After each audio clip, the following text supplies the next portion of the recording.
If you drive along Highway 24 in Levy County, Florida today, there is nothing to tell you what you are passing through. The land is flat and scrubby in the way of the Florida interior. Not the beaches and palm trees of the postcards, but the older, quieter Florida. The one that runs inland from the coasts and goes on longer than you expect. Pine trees and palmetto, and the particular pale light that falls on open ground in January. A county road turns off the highway and runs through what might once have been something. The grass grows in a certain way. The trees press close to the road in a certain way. That is all. For more than 60 years, that was all that remained of Rosewood. A town of 200 people was destroyed in the first week of January 1923. Not by hurricane, not by flood, by a mob of white men who came from the surrounding counties with guns and torches and a purpose, and who spent 7 days reducing everything that had been built there to ash. Every house, every church, the schoolhouse, the turpentine distillery, the freight depot on the Seaboard Airline Railway. Every structure that stood was burned or pulled down until there was nothing left to show that people had lived there and worked there and raised their children there and buried their dead there. No one was charged with any crime. Not one person faced legal consequence of any kind for what was done in those 7 days. The Florida state government conducted no investigation. The federal government did not intervene. The newspapers in the surrounding counties characterized it as a race riot and moved on to other stories. And Rosewood disappeared from the map.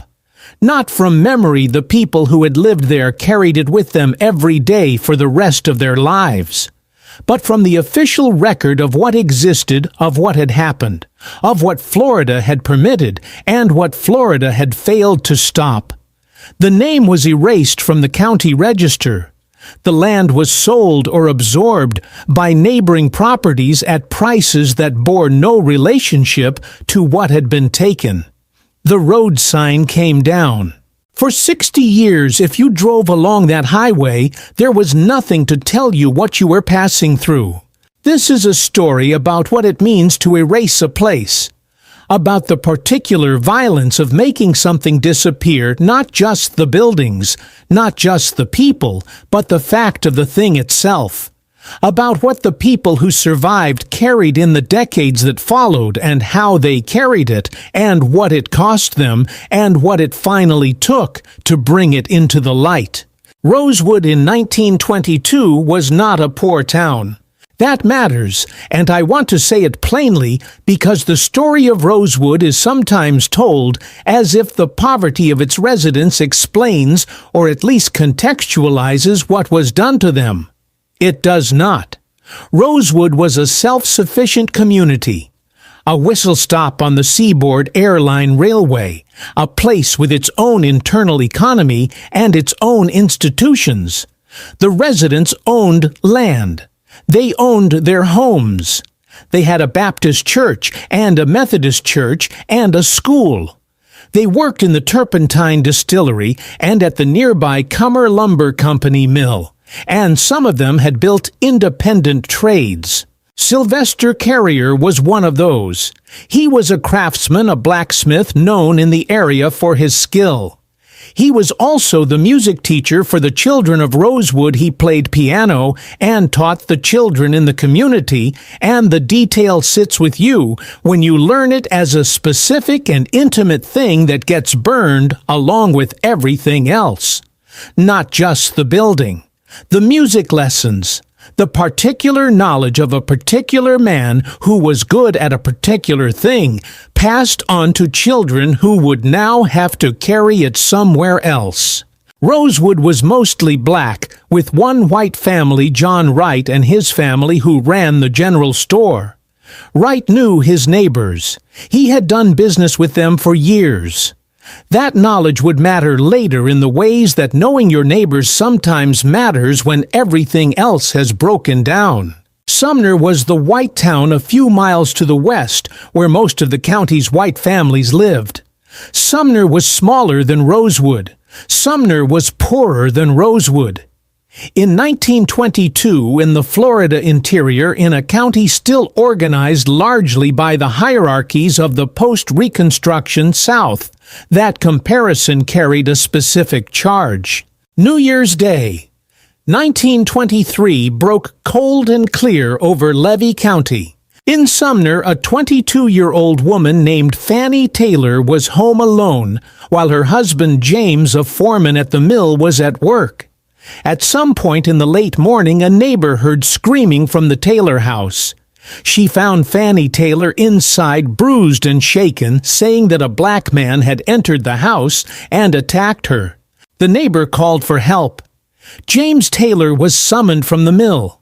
The story spread through Sumner with the speed that stories spread in small towns when the conditions are right for them to spread fast, each retelling adding weight and urgency until by the time the afternoon was over, what had begun as a woman's account of an assault had become, in the mouth of the community, something larger and more inflammatory than what Fannie Taylor herself had described. Fannie Taylor said clearly that she had not been raped.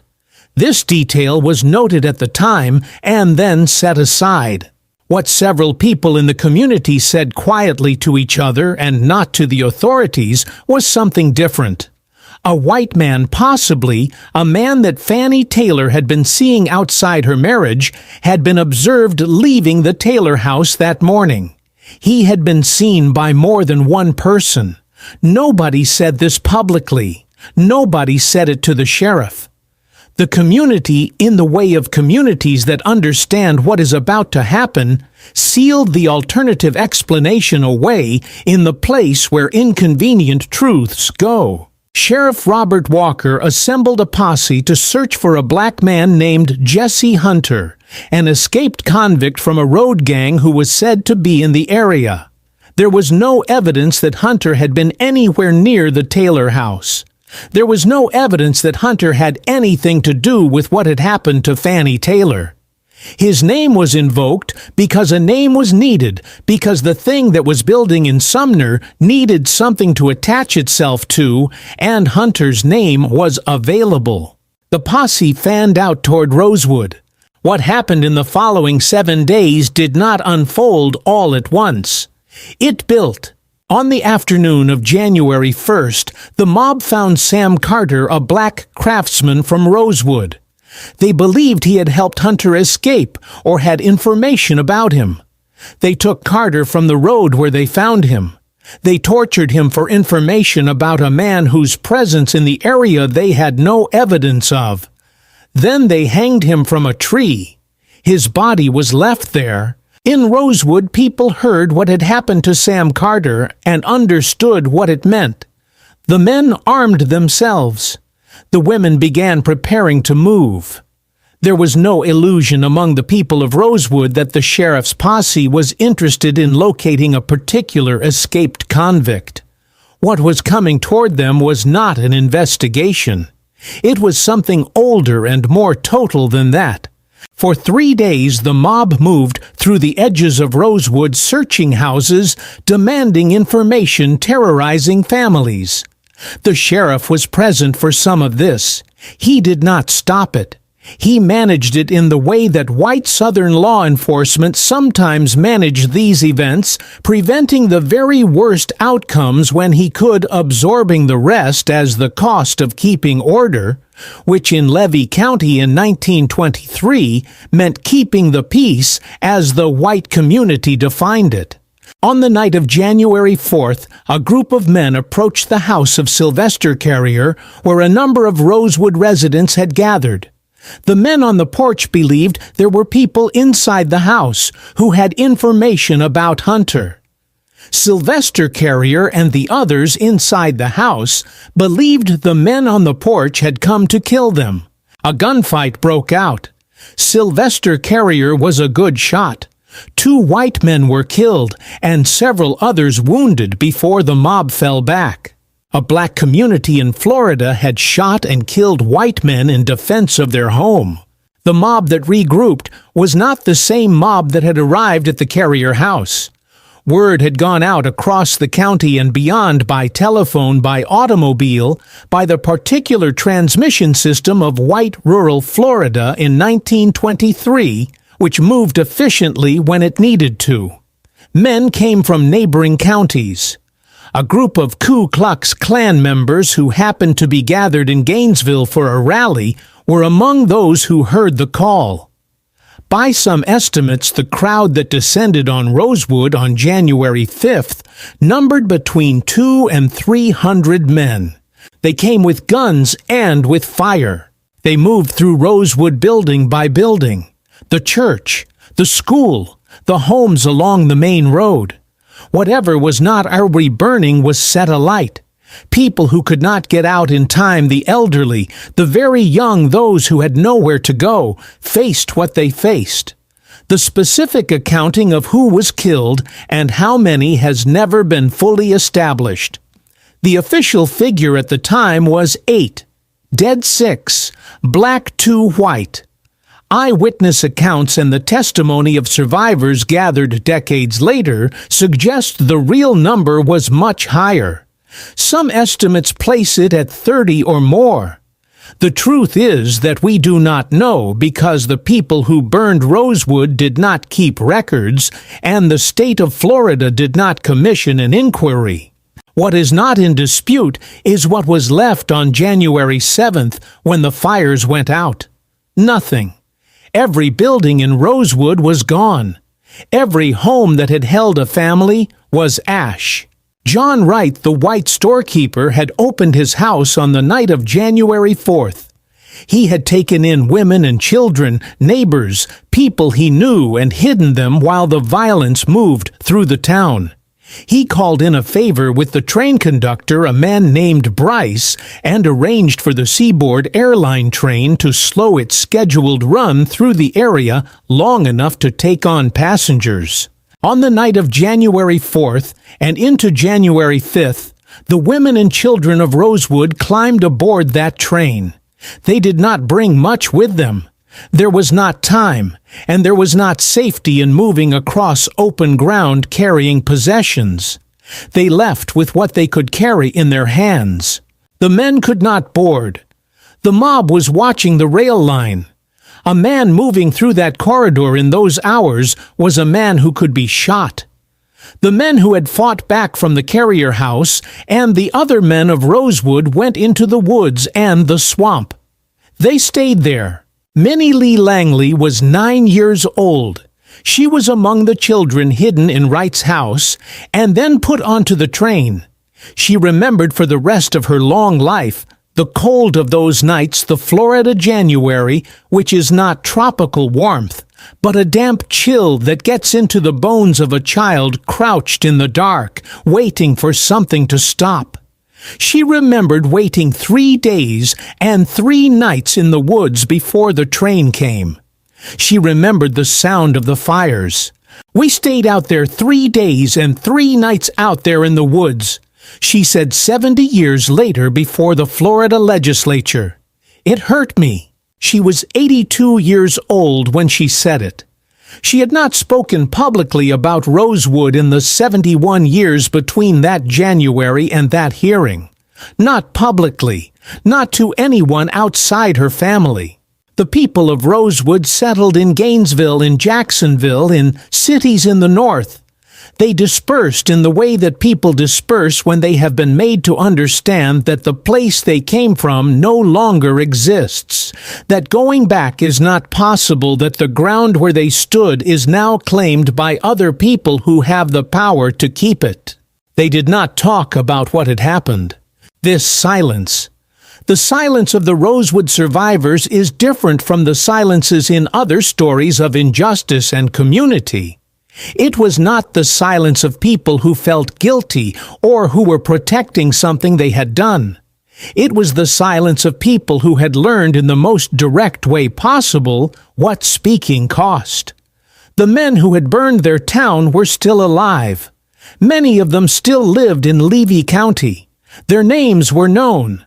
The surviving families of Rosewood knew those names and knew that those men had never faced any consequence and knew that if a survivor stood up and said what had happened, the consequence would fall not on the mob but on the person doing the speaking. Arnett Doctor was a boy in the late 1940s when he first heard about Rosewood. He was the great-grandson of Sarah Carrier, who had been killed in her own house on the night of January 4th. His family knew what had happened. They had always known, but the knowledge was held under a particular set of rules. It could only be discussed within the family at the discretion of the elders in private, not in public, not with outsiders. It was fear and protection, he said years later. That mob that ravaged Rosewood, as they did many of those people, were still alive, and my mother was aware of them by name. His mother forbade him to speak about Rosewood while she was alive. He followed that instruction. For decades. He was a grown man with children of his own before he began to do anything with what he had been carrying since childhood. This is a specific kind of burden, the knowledge of a terrible thing that you are not permitted to name publicly, that you must carry in private, for the sake of safety that you must pass to your children with the instruction to also keep it private for the same reason. The burden compounds across generations.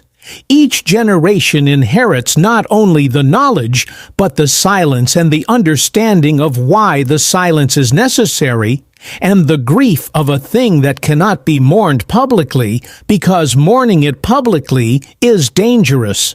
Minnie Lee Langley lived to 82 with that grief. Wilson Hall lived with it. Arnett Turner Goins lived with it. The last known survivor of the Rosewood Massacre, a woman named Mary Hall Daniels, died in May 2018 at the age of 102. She had been 7 years old in January 1923. For most of her life, the state of Florida had not acknowledged that what happened to her had happened. In 1982, a journalist named Gary Moore, writing for the St. Petersburg Times, published the first modern account of the Rosewood Massacre. Moore had heard about Rosewood through a chain of sources that led him eventually to the survivors and descendants who were still alive and still carrying the story. He spent time with them. He listened. He wrote about what they told him about the week in January 1923, about the mob, about the train, about what they had left behind and never recovered. The series of articles ran in the summer of 1982. The following year, 60 Minutes aired a segment based in part on Moore's reporting. For the first time, the story of Rosewood reached a national audience. For the first time, people who had no connection to Levy County, Florida, heard the name of the town that had been erased. Arnett Doctor read the articles. His mother had died. He was no longer bound by the instruction she had given him, and the instruction he decided had served its purpose. The people who had made the silence necessary were mostly dead. What was now needed was the opposite of silence. He began gathering evidence. Not just the family stories, though. He had those carefully preserved, but the documentary record, land deeds, property records, tax assessments, birth and death certificates, census data. The paper trail of a community that had owned things, built things, paid taxes, been counted, and then been erased. He connected with a law firm in Tallahassee, Holland, and Knight, whose attorneys agreed to take the case without payment. He found the other survivors. He found their children and grandchildren.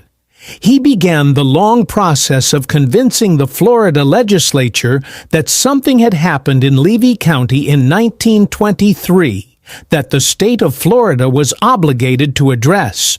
In December 1993, a team of researchers led by Dr. Maxine Jones submitted a formal documented history of the Rosewood Massacre to the Florida Board of Regents, the first official acknowledgement by any Florida state institution that Rosewood had existed and that it had been destroyed. In the spring of 1994, the survivors came to Tallahassee. Minnie Lee Langley was 82 years old when she sat before the Florida House Judiciary Committee and described what she had seen and heard and felt as a 9-year-old child in the first week of January 1923. She described the cold of the swamp. She described the sound of the houses burning.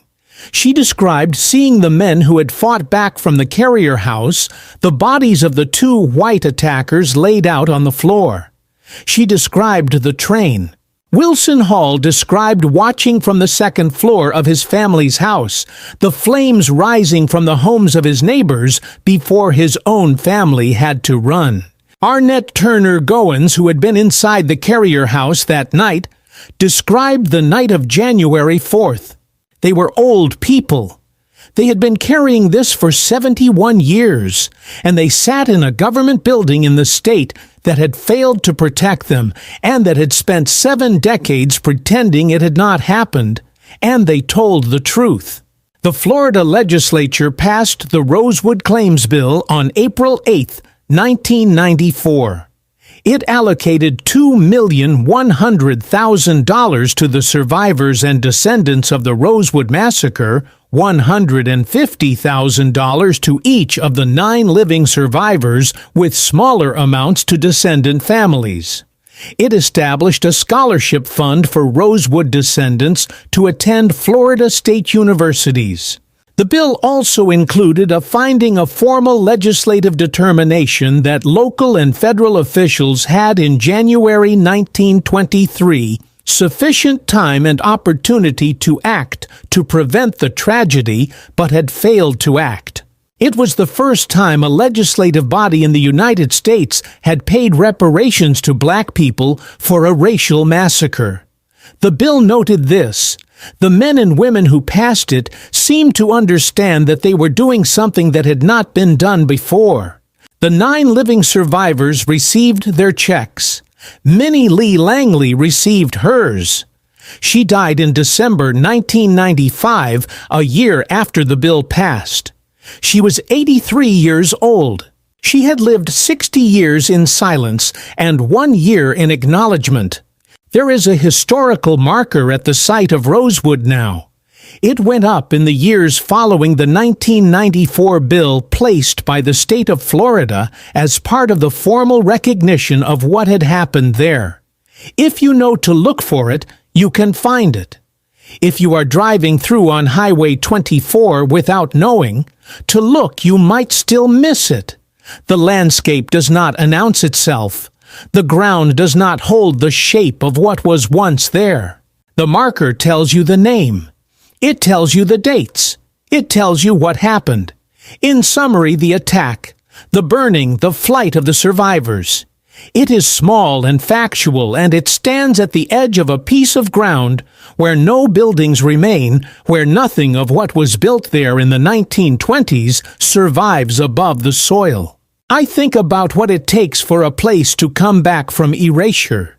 Not the physical structures, those are gone and will not return, but the acknowledgement of the name. The marker that says, here there was something and it was destroyed and the destruction was wrong. That acknowledgement is not nothing. It arrived 71 years late in the form of a check and a marker and a scholarship fund, and it arrived too late for most of the people who needed it. Minnie Lee Langley lived 60 years waiting for it and 1 year with it.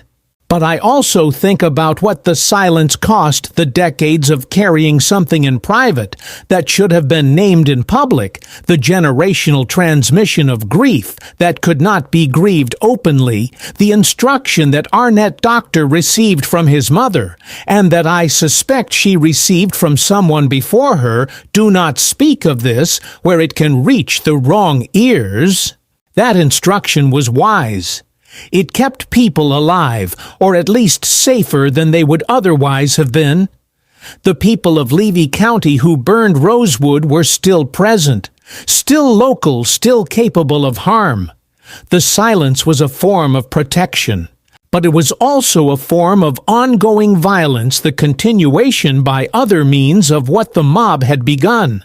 The mob had erased the place. The necessity of silence erased the story. Each generation that grew up without being able to say Rosewood's name in public was a generation that had something taken from it by the same event 60 years on. Arnett Doctor broke the silence. He did it carefully, methodically, with land deeds and legal representation and the testimony of elderly survivors who had waited most of their lives to be heard. He did it after his mother died and gave him permission by her absence. He did it, and the state of Florida responded eventually with $2 million and a marker and a scholarship fund and a formal acknowledgement of failure. He died in 2015 at the age of 72. He had spent more than 30 years working to bring Rosewood into the light. What I keep returning to after everything is the image of that road. Highway 24 in Levy County. The flat interior of Florida, the scrub pine pressing in from both sides. The place where a town was. The ground that remembers in the wayground remembers things not in words, not in markers, but in the particular quality of its silence. A community of 200 people built something there. They owned land and played music and taught their children and buried their dead. Then the mob came and the fires came and the silence came, and for 60 years the world drove past without knowing what had happened. What we owe a place like that is not nothing. What we owe it is exactly what it took 71 years to arrive: the acknowledgement that it existed, that it mattered, that what was done to it was a crime for which no one was ever held to account, and that the failure to hold anyone to account was itself a choice made by the state of Florida, by the federal government, by every institution that processed the information about Rosewood in January 1923 and decided that what happened there was the kind of thing that happened and did not require an answer. The marker is there now. The name is on the map again. It is not enough. It is also not nothing. Minnie Lee Langley knew the difference.